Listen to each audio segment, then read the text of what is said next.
Good morning, good afternoon, good evening, good morning to Sham in the US, and good evening to our friends in India. You're welcome to the 43rd CRE talk, and today we have Professor Sophie Hallstedt. She's a full professor at Chalmers University of Technology and has been conducting research in the field of sustainable product development with a focus on integrating a strategic sustainability perspective into the product innovation process. Her goal is to support companies in developing sustainable value-creating life cycle solutions while considering ecological, social, and economic aspects. Research revolves around strategic integration of socio-ecological sustainability perspective in product development. Well, I won't read her entire bio. She's been working for a long time, has a lot of publications, and she's a member of the Royal Swedish Academy of Sciences, both here in 2020 and 2023. And she's been part of a lot of international design society networks, and she also teaches a course on sustainability and product development. And I think I will, of course, she's also interested in circular value chain solutions, integrating sustainability, new technology development to identify and address sustainability challenges. With that, I will hand it over to Professor Sophie Hallstedt for the talk on sustainable design and resource-constrained societies. Thank you, Sophie. Thank you very much. So I would like to start to give a little bit of a brief background to my research, because I started actually my research at Blekinge Institute of Technology, which is southeast of Sweden. I have developed a research team, and I was also supervisor for many of these and additional ones, PhD students. We looked into different topics. I just want to give you an overview of what we looked into. There's focus areas where we looked into how we can integrate sustainability in product requirements, in product portfolio, and how we can integrate sustainability in the risk assessments, and how social sustainability come into to sustainability together with ecological aspects, and how sustainability can be communicated and so on. So I have developed a research area at BTH, as we call it, but now is at Chalmers University in Sweden and belong to the Systems Engineering and Design Research Group, as part of the Department of Industrial Material Science. And in that research group, we have a system perspective. So we study and demonstrate how to meet systemic needs and challenges through product development. And we also, of course, in our research, look into new theories, methods, and tools that is needed to meet those challenges and these complex products and systems, and how we can integrate those in technologies and in products and systems. So we take a systems approach, and we're quite a multidisciplinary and design team, and also work with different design problems. So that is where I am right now, and I just wanted to show you that we have also 3 areas. I think you have met previously. We have met Ola, and we have 3 groups. So, and I'm developing now the research in sustainable product development at Chalmers in this group. And in total, we are about 20-25 people, and in the area of sustainable product development, we are a small team. As you can see, we have professors, postdocs, and PhD students that work with this topic. So that was a little bit additional to the introduction, but just wanted to introduce you where I'm from. And Chalmers is located in Gothenburg in Sweden. So the outline of my presentation, I have divided into 3 areas, you could say. First, I would like to start with the how. How has the value of resources changed during the last 70 years? And what does this mean for design? And specifically focused on sustainable design and also the how it has developed in particularly Sweden and Europe, I would say. Then the question of how then also design can support a proactive and systemic approach towards sustainability. The other part is more to look into what. So what do I actually mean with sustainability? It's often discussed. And the third part is in which ways actually we can conduct sustainability. How can and in which way can manufacturing companies design solutions for a sustainable society? And I will show you some examples of tools and methods that I also have developed in my research. I will end then with my ideas of a vision and also an outlook to what are the important research I can see needs to be there in future to solve these complex problems. But let's start with the how. So and then of course this is very much related to the development, how the area or the awareness of environment and how industry have actually interacted with the environment, is particularly in Europe. But I think it's important to go back sometimes to see how it has developed and what made these changes. So the first, if we start around 1970s, and I think before that, then you could say that industry had a quite passive approach towards nature and sustainability. So then industry didn't really think that it was a problem to dispose waste into the environment and nature. And the idea was that nature could take care of the waste. So this was a kind of a passive approach because they didn't have any kind of treatment at that time. Of course, the consequences was pollution of the environment, and also you could see serious damage to health. So it became a problem eventually. And of course, this raised some awareness and concern in society, which led to new legislations. So thanks to the new legislation, 1980s, around that time, you could say that there were new legislation that reflected the new values of society, and a more reactive approach were the norm. So that means that they tried to protect or prevent the waste and the emissions to happen and come out into nature.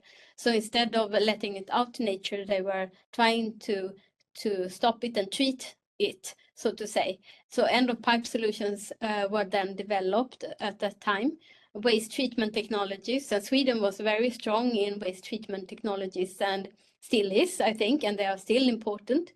But of course, the reason why industry were investing in this was because there were environmental legislation.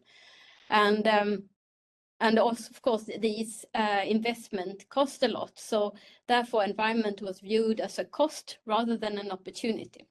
But around 1990s, you could see that it changed again because of this cost and the polluters have to pay.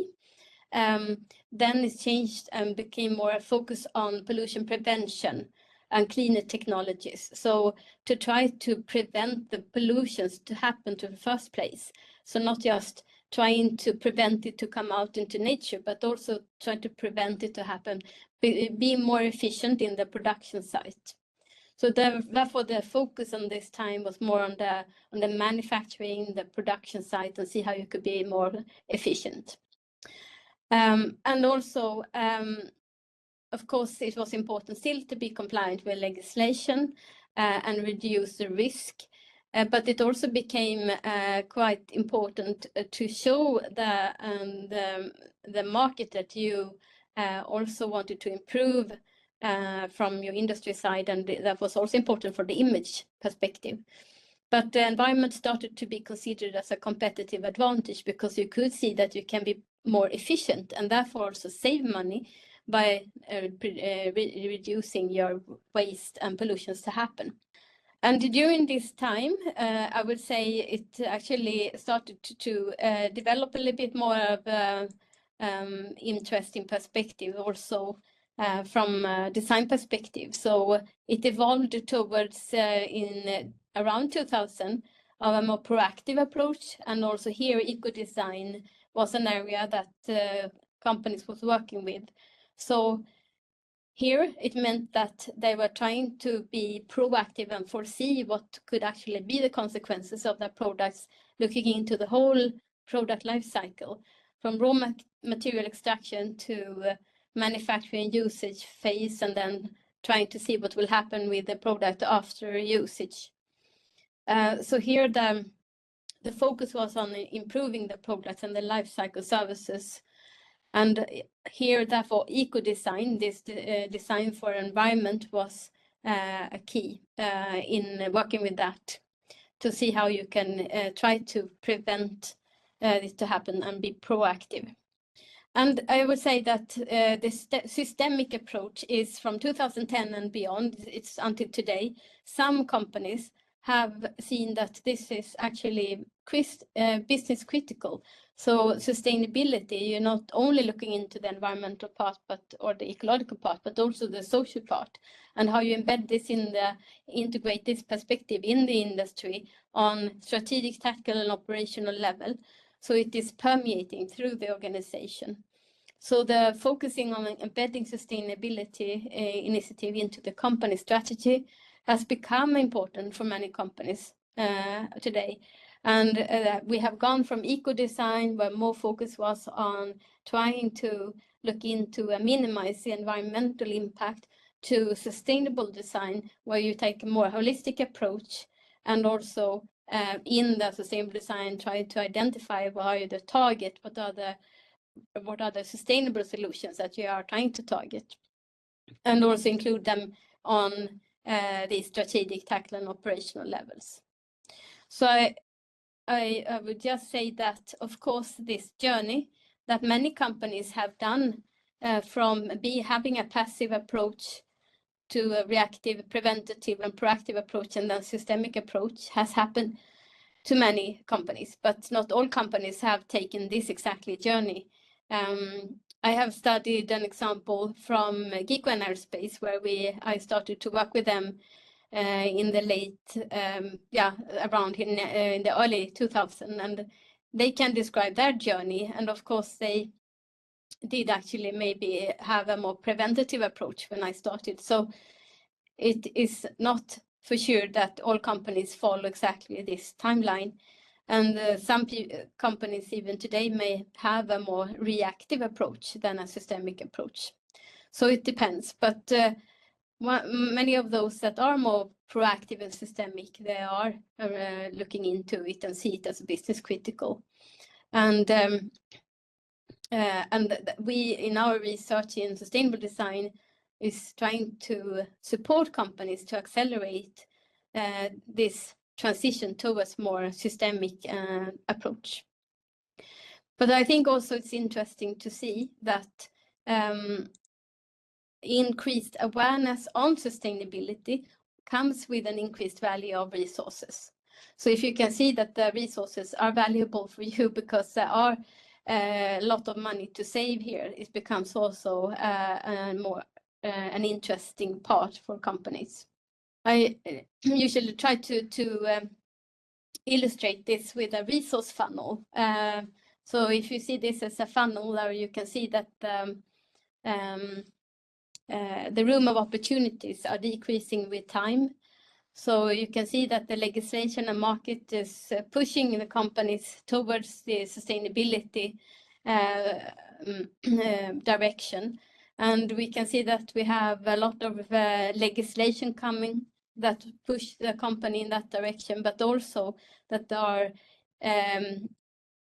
challenges related to resources today. There are some scarce resources. There are increased customer awareness, so you have to be aware of what kind of resources you use. and there increases prices, high competition about resources, and so on. And this means that the room of opportunity is decreasing, and therefore the companies need to be very aware of the situation and try to be more proactive. In our research, we have also seen that there are some increased value of resources and what that means for companies. So, of course, one part is avoiding cost through efficiency to become more efficient. And we have seen that, and then you can, it's easy to understand. But also that you have stricter legislation, and specifically, I would say in Europe, you can see that the Green Deal legislation package with a lot of new legislation coming actually push now the industry quite a bit.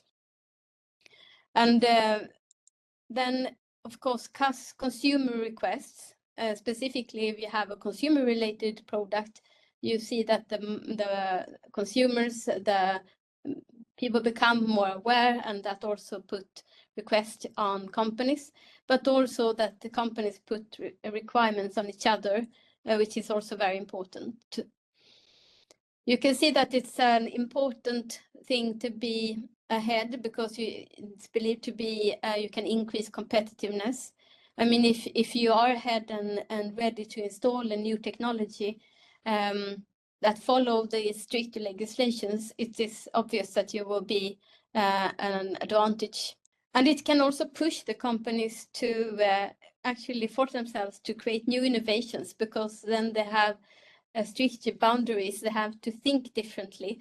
And this thinking differently can also generate new innovations. And one important part is also to energizing employees, and specifically to maybe recruit younger employees that are more aware about the sustainability situation. So some younger good engineers may actually want to choose a company if they know if they are working actively with sustainability issues as well. And then brand value and trust. It's always important, and specifically for those companies that have a close connection with the consumer products, it has become even more important. So that is a little bit, I think, a history and how we can see that the companies have developed and a relationship towards resources and to nature, and how that have been an incentive for them to make a change. But how can then design support a proactive and systematic approach towards sustainability? So this more systemic view that we wanted to see, where they try to be more proactive and try to prevent the pollutions to happen, and how they can change their design so they are ahead of their competitors. So a short answer to that, and that is what I have been looking into in my research for over 20 years, is to have systematically integrate and implement a strategic sustainability perspective into the early phases of the product innovation process, including a life cycle perspective. And that is how I define sustainable product development. And that also means that you need to have sustainability included on the strategic, tactical, and operational level. And I will go through it a little bit what I mean. So systematically, it's important to actually integrate and implement, to have it included in the routines and processes, and that you systematically work with this, not just one time, but it has to happen in all projects and products. And one reason for that is, of course, that if you have a person that is expert and come in and leave, then, I mean, there could be an improvement for one time, but you also need to have it integrated in your organization. So systematically integrate, and then, of course, implement and use these tools and methods that is needed that can support you in thinking strategically. And strategically, in strategic sustainability perspective, with that we mean to foresee what are the ideal sustainable solution that you need to try to develop and how can you eventually go there step by step. And you need to have this perspective in the earliest phases of the product innovation process, because that is where most of the decisions are taken that influence the whole sustainability performance or profile of the product through the whole life cycle.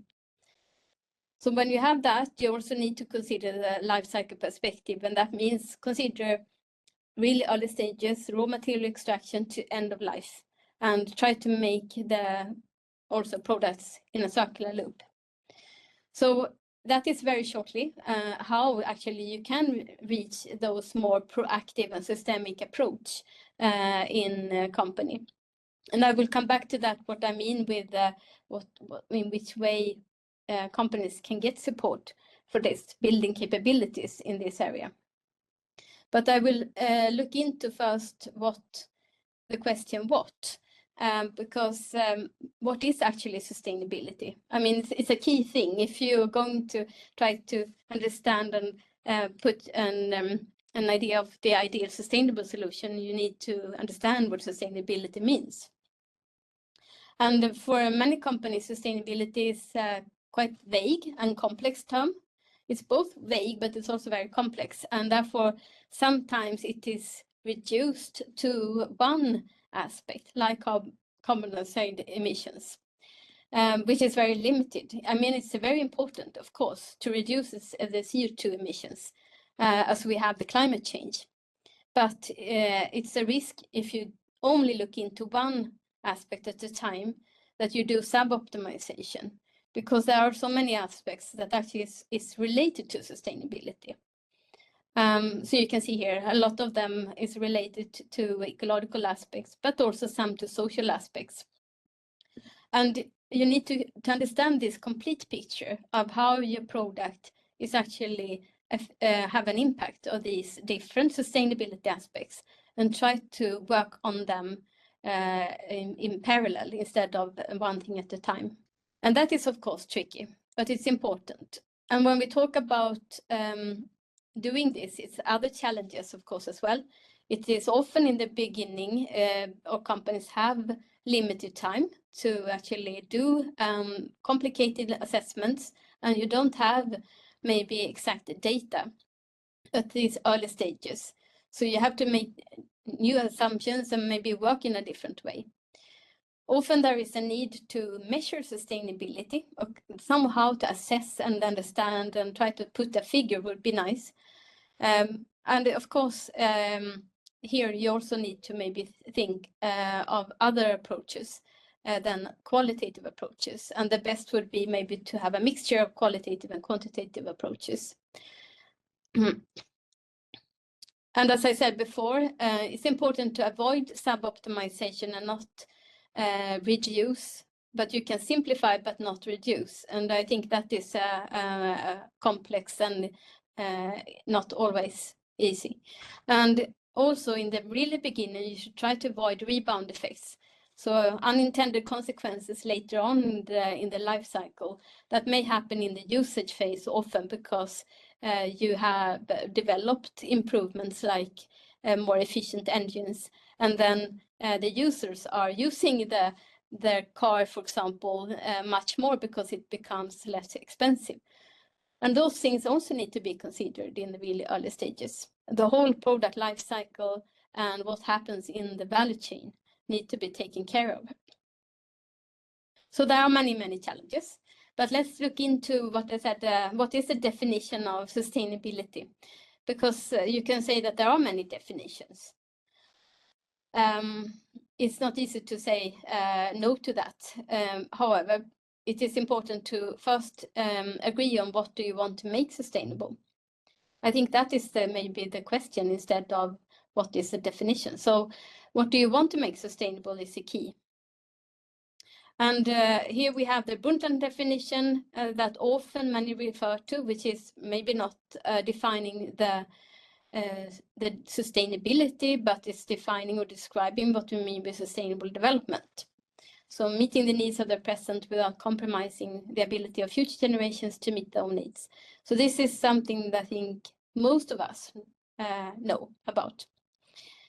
And what it actually says in this Brundtland is it's a core value that we need to decide if we want to commit to or not. So in the Brundtland definition, we say that if we want to commit to this, then we want also to sustain civilization. So this is something that we need to agree on or not. And if we want to agree on this, then we can find a science-based definition of how to reach a sustainable society. And to come to this, it's not so many that actually look into it like that, but it's very easy in that way to discuss sustainability, because it's dependent what you want to make sustainable.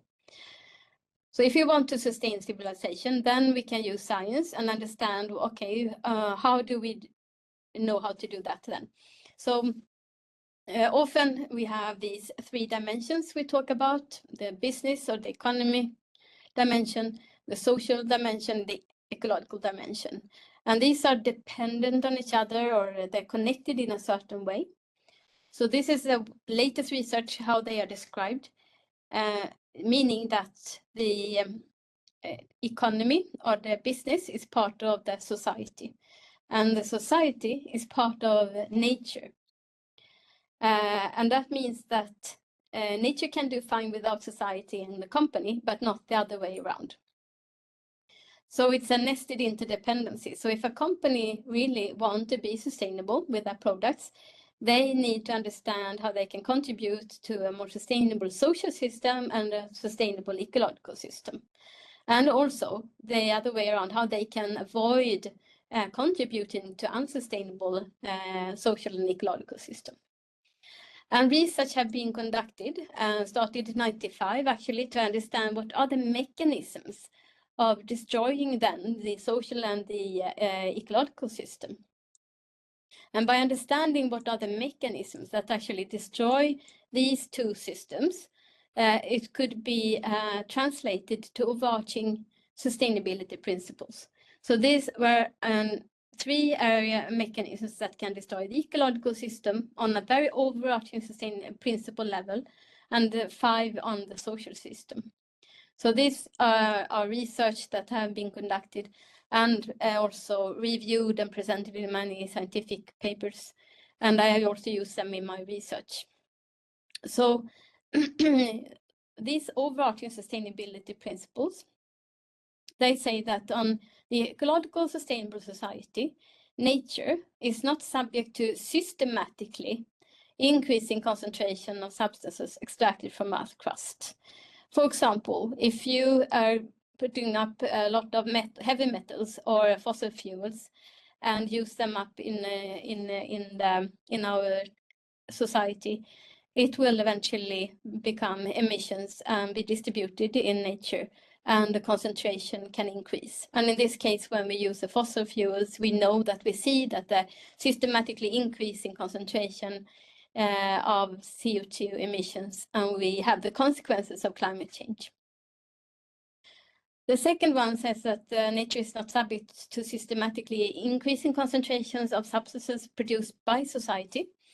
That means that if you have long life, non-degradable chemicals that you are using, and eventually through entropy that's coming out in nature, there will be consequences. And we can see one good example of that is the freons that was used during the 1980s, and then where the consequences were the reduced ocean layer in the stratosphere.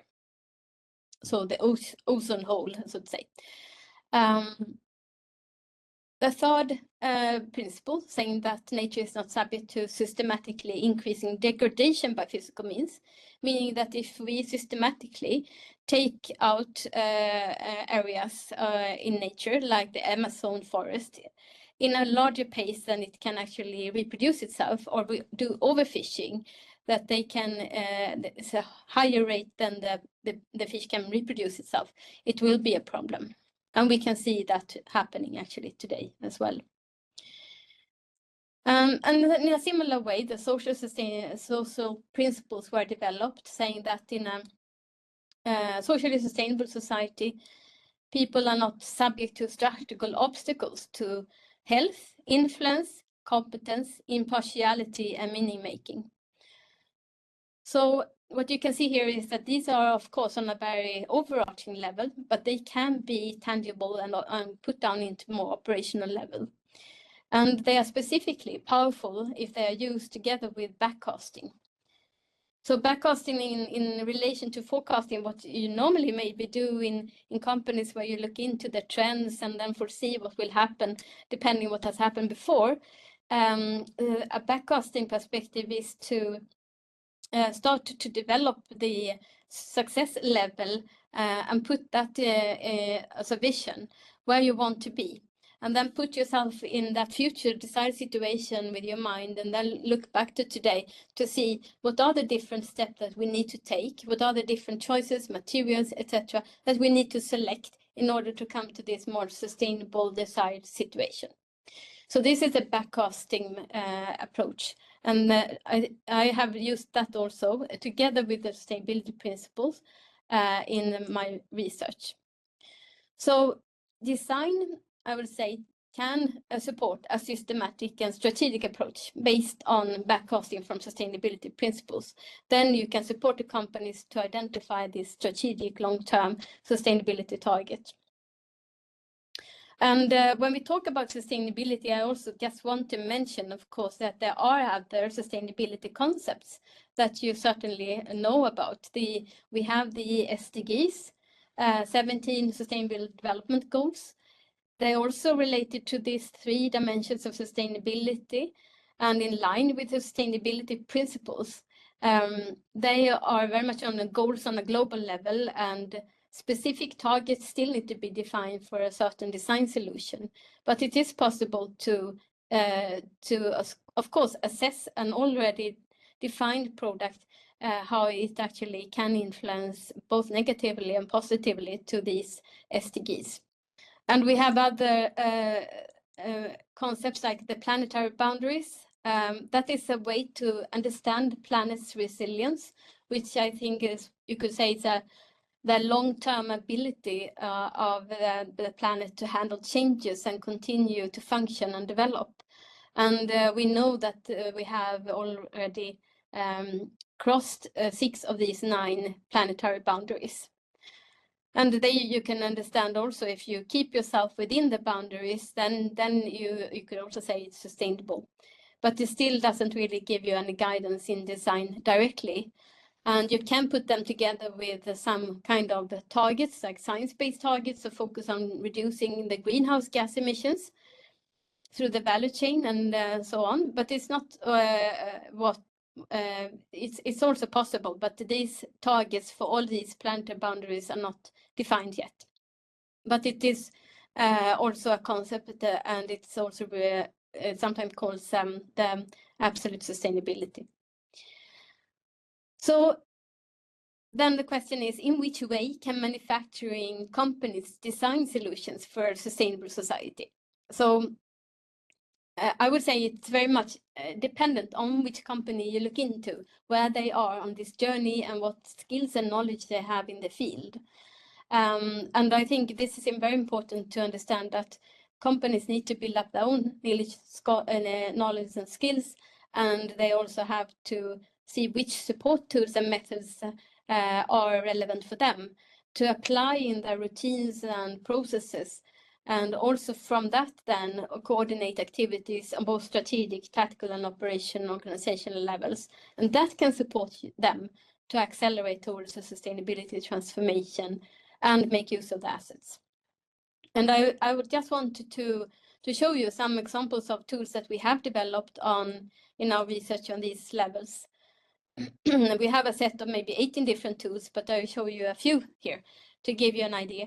So on the strategic level, we have identified tools, which is a self-assessment tool, easy to use, developing, they have 8 different categories, and you can select where you are on those different categories and aspects and develop a roadmap. So this is a way for companies to assess and then also visualize the company's current sustainability maturity level for how they can more easily implement sustainability in product innovation process. So this one have been used and is also implemented in the companies that we have been working with. They are still working with it, even if we are not or having an involvement with them anymore. On the tactical level, I actually developed this sustainable design space approach, which is also very much looking into what are the strategic long-term criteria or prioritize sustainability aspects for the company solution, using the overarching sustainability principles from backcasting, and also developed a qualitative approach to be able to estimate or assess what the degree of concept performs in relation to a sustainable solution. So this was one of the most cited, 1% most cited papers in 2019 in the field. So this was a contribution to the sustainable design area. On the operational level, then it's when the engineering teams are working and they have a little bit more detailed questions often. And here I have an example of a material criticality assessment method that was developed to assess the criticality from availability and sustainability perspective in the early product design, when you don't have all detailed data, but still need to do these assessments. I plan to give you a short presentation also from a little bit more detail specifically on this and how this tool was developed, because we were talking about critical materials. And in this case, I was working with GIKN Aerospace, and they still work with them. They have a lot of alloys, and you know, there are alloys have a lot of elements with a mixture of elements. And a critical material here, I mean that there may be availability problems because they are scarce, some of these. There may be social sustainability problems because some of these materials are actually from areas where you have conflicts of different kinds. And many of these materials also contribute to ecological problems. And if there are few suppliers and if these materials are sometimes hard to reach, a company also have a vulnerability towards their suppliers, so there is a supply risk here. And if you become dependent on these kinds of materials, and that is maybe sometimes the case when you have these types of advanced products where you have a long production time and a long life length, and you plan to produce them for a long time, it can actually mean that it can be very costly if you become dependent on these critical materials. So in this case, we wanted to understand better how the engineers could assess which of these materials or alloys that they should try to avoid if possible because of the criticality. So when developing this method, I looked into, for each alloy, what could be the potential critical elements. And here there are a lot of information already that have been presented and is presented in data from different material assessment methods. So I was using existing data that cover availability and sustainability risks.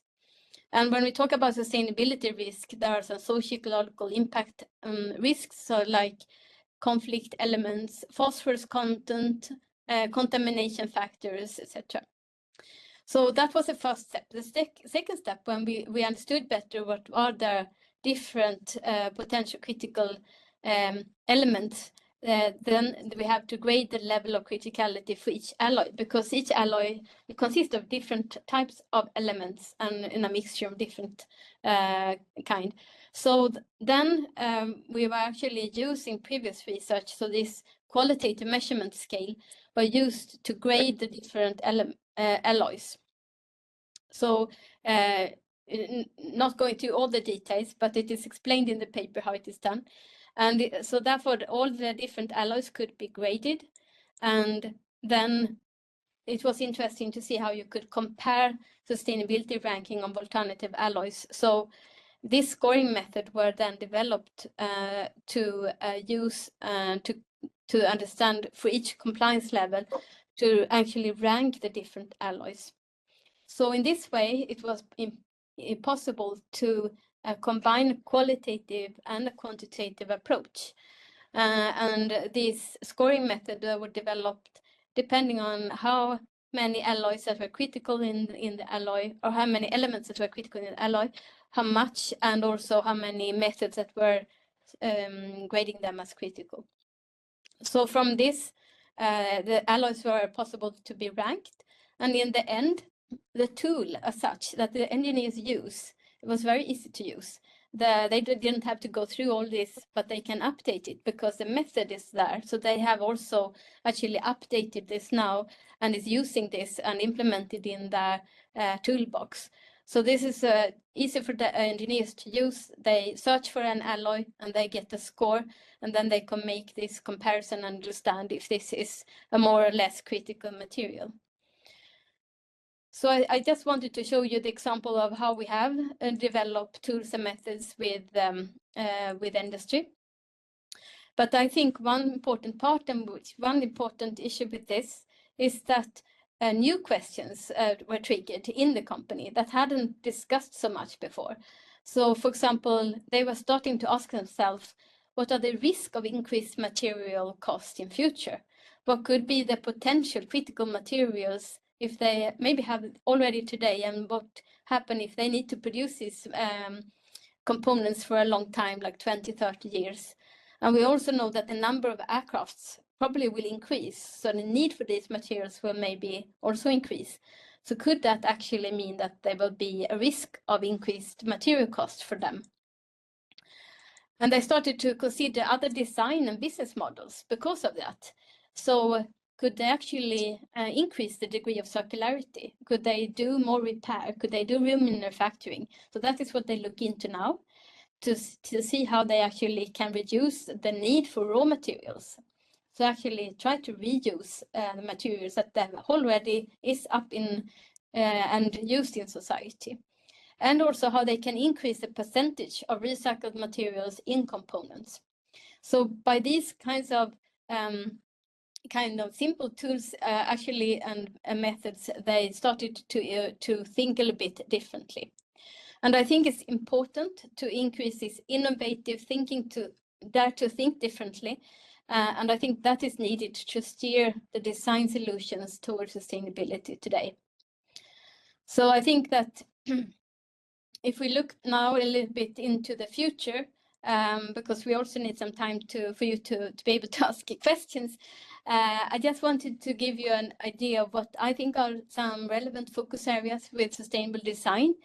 And to also have responsible design for a resilient and sustainable society. I think that it's important for companies, I can see that today, that to understand better what are the business benefits and risk of different choices at different time perspectives. Because even if they might be costly today to install or make a change, it may be actually quite beneficial to do this change now, because you can see in 10 years' time or 5 years' time that it will be very important.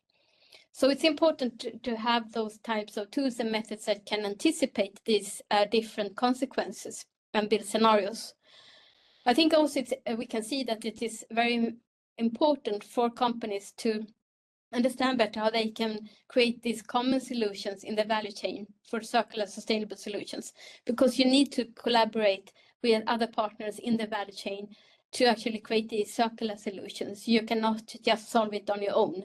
And therefore, how can you do that and at the same time avoid rebound effects? Also, we know that the company want to analyze and measure and so on. And of course, you need also to be able to measure sustainability performance. I have shown in my research it's possible to combine qualitative, quantitative approaches. And it's important to have some kind of transparency, traceability of sustainability data, which is an issue today, specifically in Europe, when you try to now install a digital product passport, which means that you'll be able to trace the sustainability data through the different life cycle phases and also from different partners.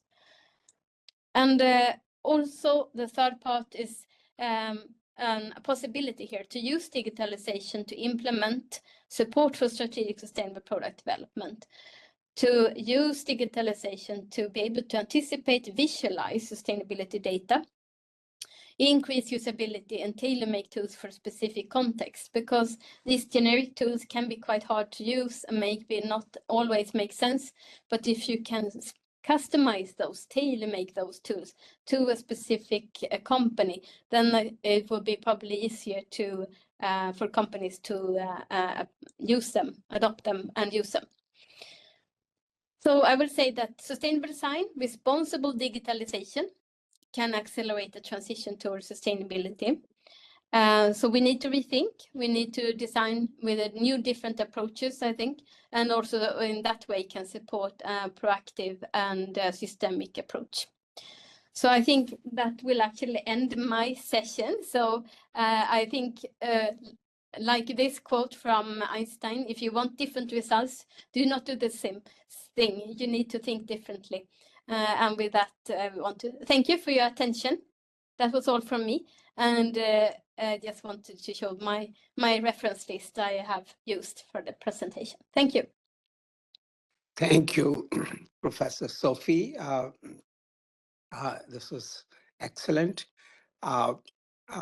Let's use the time we have for questions and discussion. So may I ask the participants in the session to open their microphone and ask any questions. Please, it's a small enough group, so please speak up if you have any questions. While you formulate your questions, let me start with one of my own. I think in engineering in general, and also in your presentation,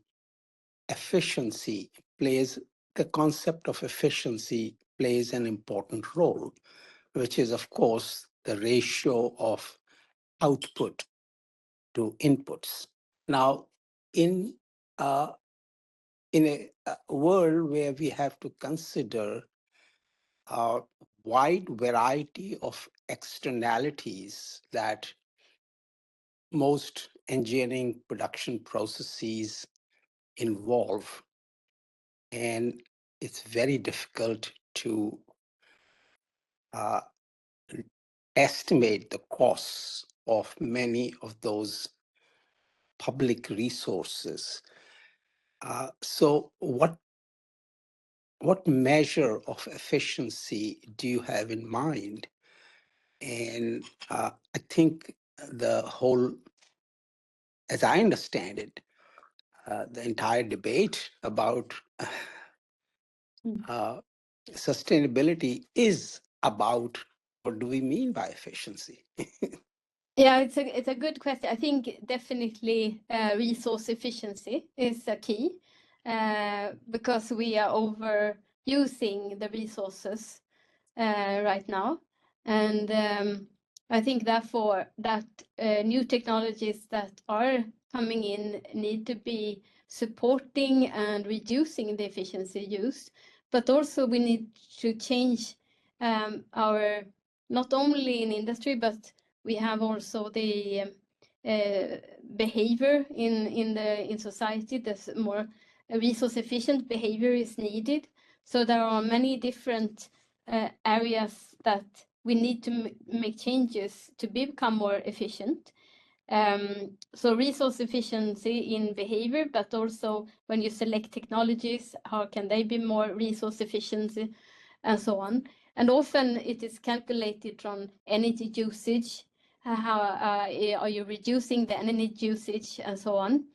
But I think actually one important part is not only how much of things you use, but also what kind resources you use. Because it's quite a big difference between if you use energy that is based on fossil fuels than if you use energy that is based on renewable energy sources. That is big difference. So I think sometimes it is maybe too much focus on the how much rather than what kind of. And I think that also comes the same with the material. If we talk about resources, it's often energy and materials we talk about. And then, of course, if we can use more renewable materials that is still not overproducing or destroying nature, so it can be reproducing itself, it is more important than and focus on that maybe sometimes than to focus on how much. But it is related. It is important to do maybe sometimes both, because it's important to be efficient in many perspectives. But I think sometimes we talk too much about how much and not what kind.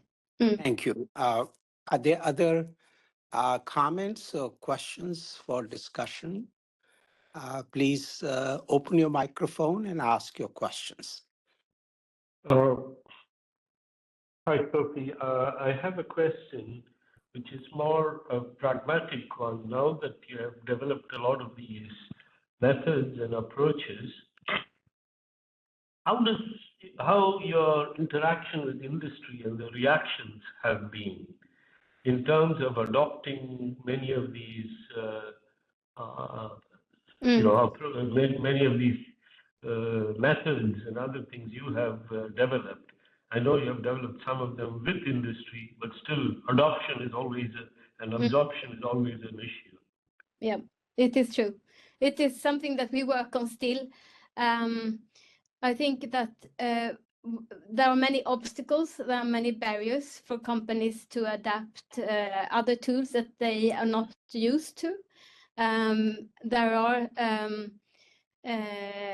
There are possibilities, because I have seen the companies that we have been working with for a longer time, they start to understand why these tools maybe can support them and to be more proactive. And they have seen that there is a benefit for them and they have implemented. But it's to scale it up, to spread these tools to also industry and companies is a bit difficult. And we have had actually a quite large project where we tried to develop a prototype of a digital platform with these tools and to make them available.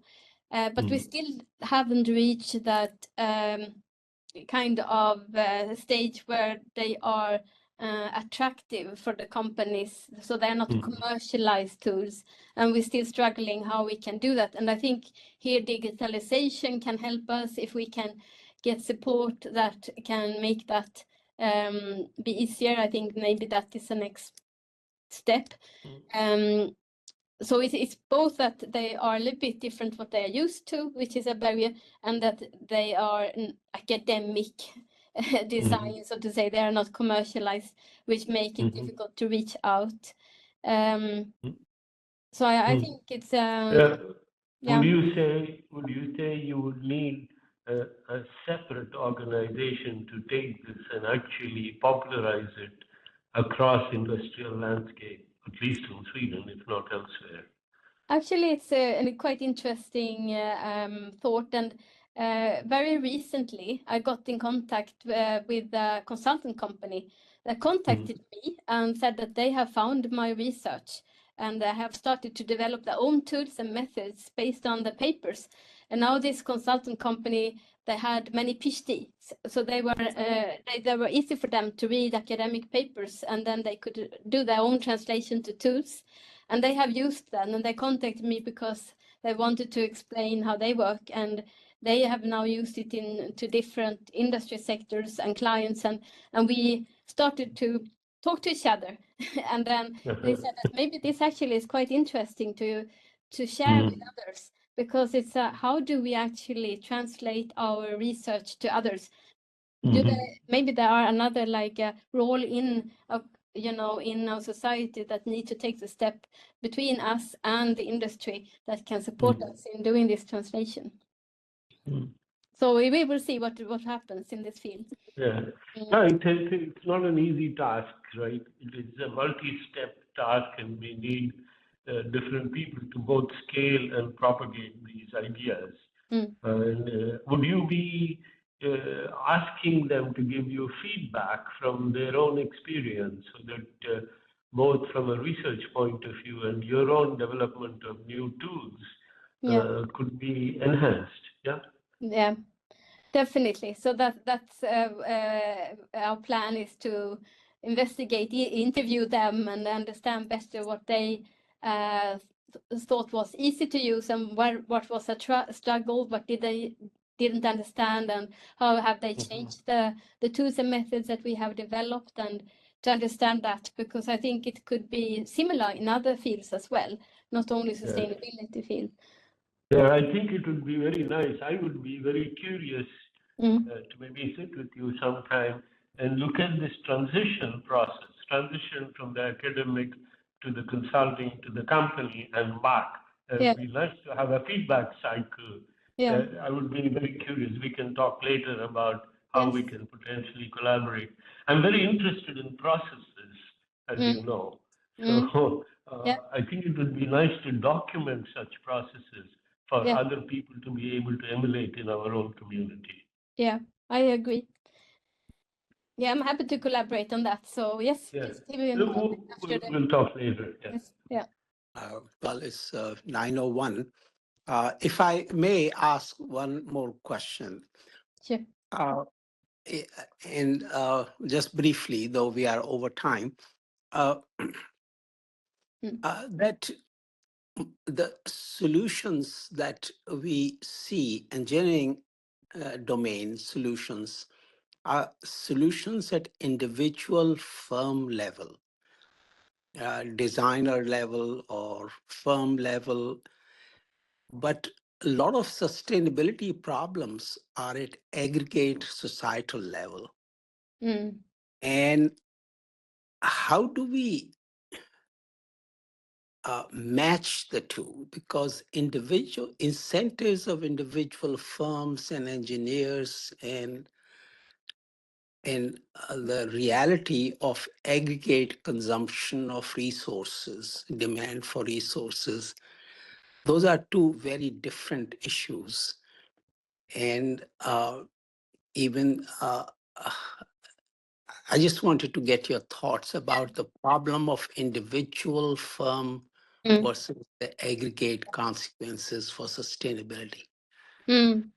I think that one key is probably to understand that this is a case that the company cannot be in the long term sustainable if they don't adapt to what is the boundaries for a social and ecological sustainable dimensions. So I think it may actually take time for companies to realize this, but I think here it is, of course, an issue if you don't see the consequences directly to your company when you are not doing the right thing. It will take longer time.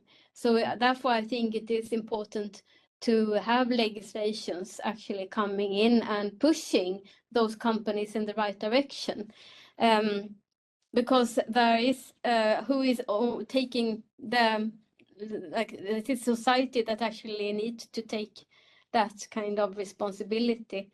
And of course, I think also the resource funnel for companies that have actually run into the wall, so to say. So sorry for the Swedish here in the middle. It says companies are navigating towards sustainability. But if you're not navigating towards sustainability in a clever way, you will actually maybe run into this wall, so to say, and you will end in eventually it will not be economically sustainable. If you, for example, make yourself dependent on limited resources or scarce metals, or if you are becoming a company that are doing have higher emissions and so on, then there will be legislation that push you in the right direction. And if you're not proactive and ahead, it may be a problem to shift and just installing new technology suddenly.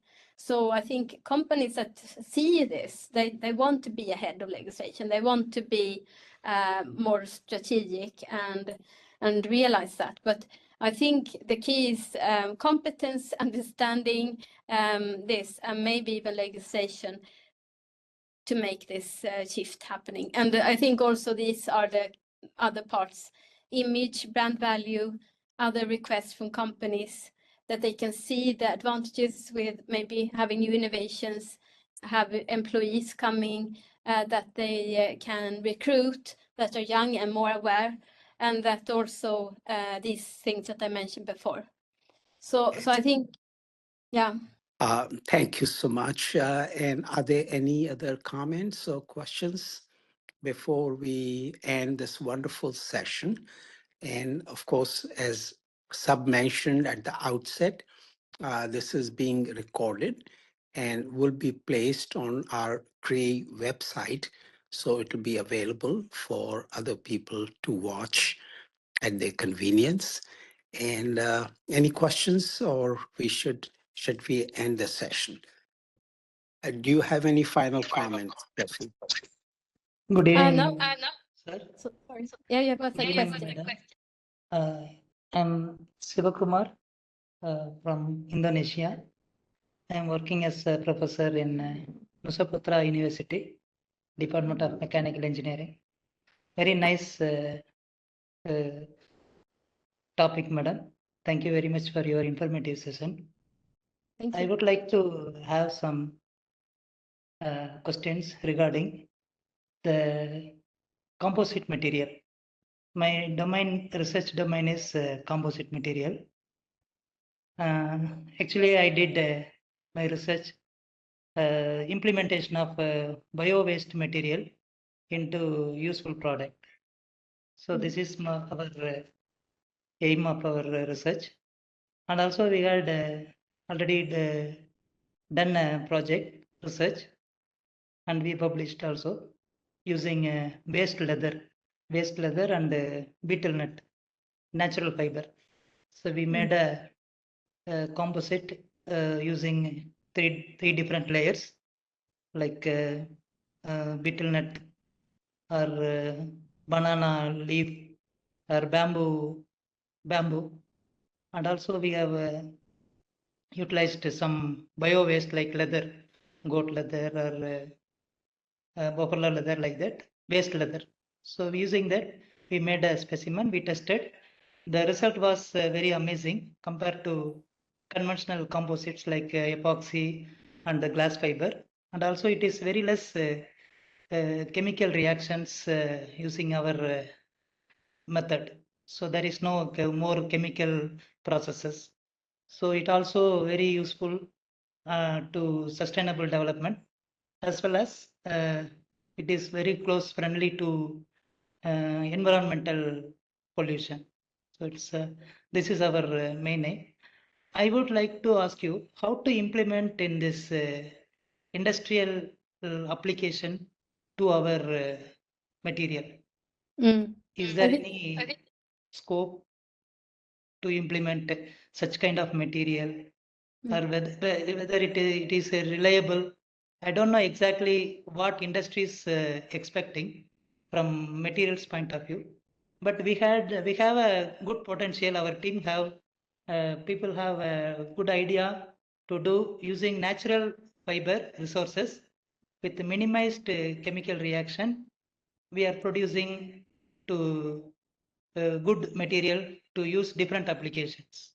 Yeah. I think it's very, very interesting. Thank you for sharing. Actually, I'm just being involved now in a very new project that started up with Volvo here in Sweden. And they are also looking into how they can build a more sustainable material database. And they also probably could be an interesting maybe industry for maybe your component or your products or your materials. So actually I see now that those proactive companies that want to be ahead, they want to learn how they can include these alternative materials in their products. So if you have any information or data or anything, you can send it maybe to me, and I can actually see if I can get them interested in look into it a little bit closer. So you're welcome to send it to me if you have any publications. Thank you for your interest. Thank you for your suggestion, ma'am. I will contact you through mail. Thank you. Yeah. Thank you very much. Thank you, ma'am. Well, I think we have will bring this session to an end and end the recording at this time. But before we do that, let's thank Professor Sophie Hallstedt for an excellent talk. And thank you so much, Sophie, for doing this. And thank you for all the participants. Please come and join CRE Talks again in the future. Please. Thank you. Thank you very much. Thank you for hosting and for inviting me. I'm so happy. Thanks. Bye-bye. Bye-bye.